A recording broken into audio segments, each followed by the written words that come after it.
going on, everybody? It's your boy DK Bones here again with the final James Bond review of No Time to Die. Hopefully, it's not the final James Bond movie ever, but No Time to Die came out in 2021.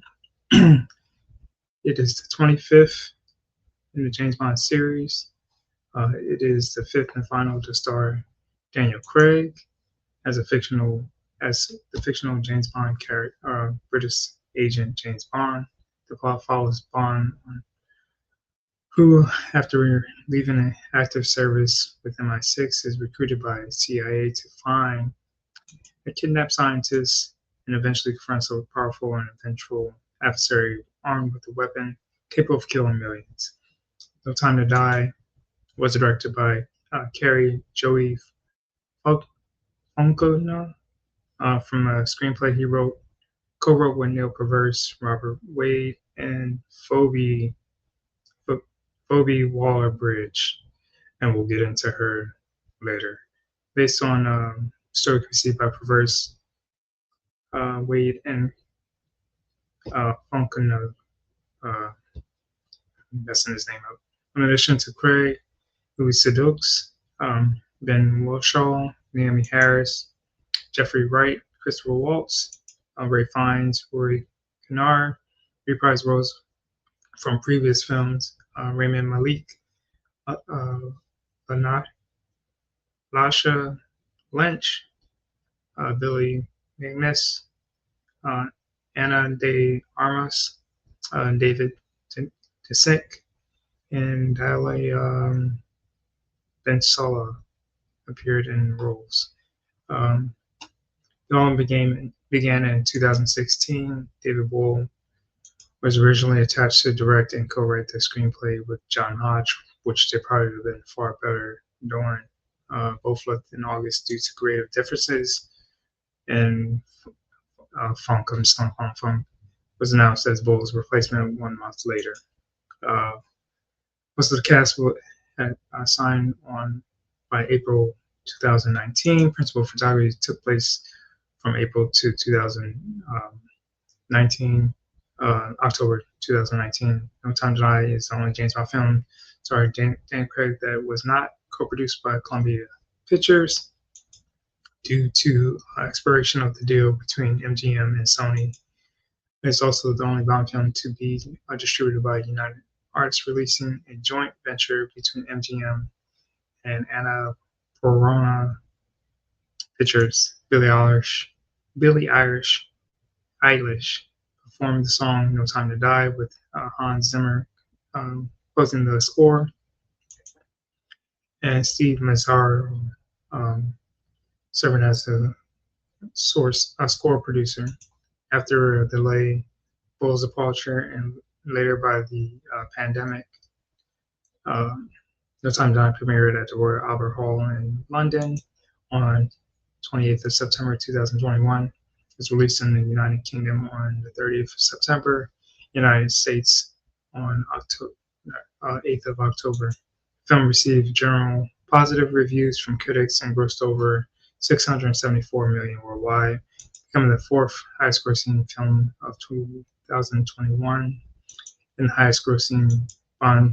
third highest-grossing Bond film. In addition, this earned several other box office record achievements, including the third highest-grossing film of all time in the UK. The film was nominated for 3 awards: the 94th Academy Award, winning Best Original Song, and receiving numerous other accolades. On the 20th of February this year, 2025, Amazon MGM Studios announced that it had gained full creative control of the James Bond franchise from EN Productions, making No Time to Die the final film in the series to be produced under the custodianship of either Albert R. Broccoli, Michael G. Wilson, or Barbara Broccoli. Let's get into the things I liked about this movie. I liked the action. A lot of action in this movie. A lot of stunts. It was amazing. Off, the budget of this movie was between 250 to $300 million. Um, yeah, the action sequences were good. The locations, like always, Jamaica. They went back to Jamaica.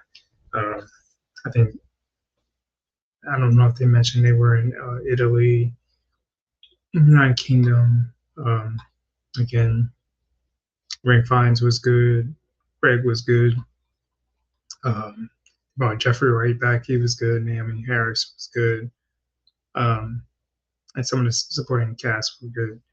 The thing that got me on this movie was this guy. Like he brought back Blofeld. It killed off all of Spectre, and then you created a new organization which was led by Rami Malek. Which I guess my point is like, well, you don't know what his intentions were. Well, at least with um, Spectre, they were trying to take over the world.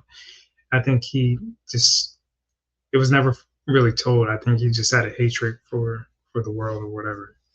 Um, Also, this young lady, it didn't feel like a James Bond movie. It felt more like a love story with action in it.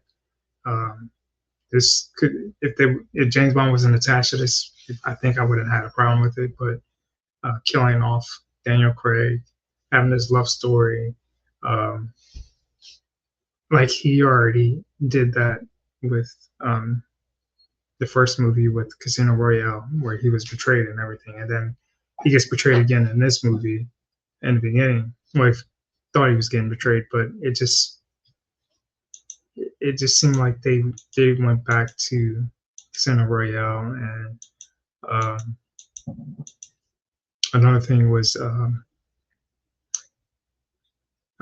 Phoebe Waller Bridge, or I don't know if I'm saying her name right. Um, she is a male action movie killer. She killed Indiana Jones franchise. She killed. I think She tried to kill this franchise, but I think all of the male movies that we were inclined to love, this woman, when her name's attached, it seems like it's doomed. Yeah, this movie made a lot of money. I think it's because people wanted to get out of their homes after the pandemic. Again, there was a lot of action, but I think we were misled. And I think killing off James Bond leaves for where the franchise goes next. How do you carry it on? How do you move the franchise on after you just killed the main character? And I think they were hoping to bring in the young lady that played a 007. They mentioned her name as 007. Um, Lasha Lynch, Miss Lynch, um, to take over the role, but people they didn't want it. Um, Again, if it wasn't James Bond attached, this was a really good movie. But killing off your main character, doing this whole um, dumb thing, I think it was stupid. I think it was really stupid for them to do this. Other than that, the movie, I like the action, like gadgets they brought back in, like the banner between Q and Bond, Moneypenny, uh, different side of them. But and then another thing is like the end sequence of you just send Bond and the one girl to go attack this facility.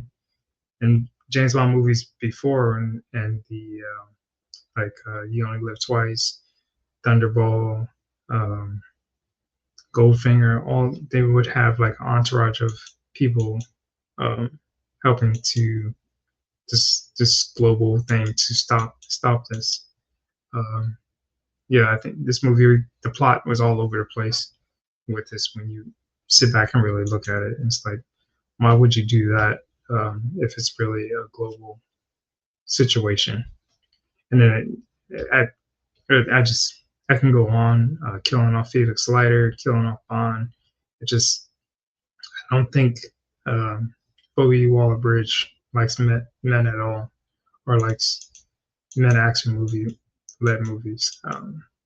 Anyways, it's boy DK Bones. My review on the last, hopefully not the last James Bond movie, but the last one to come out in the theaters. Let me know what you think of the review. Hit the like button, subscribe, comment, and share. And I'll catch you guys later.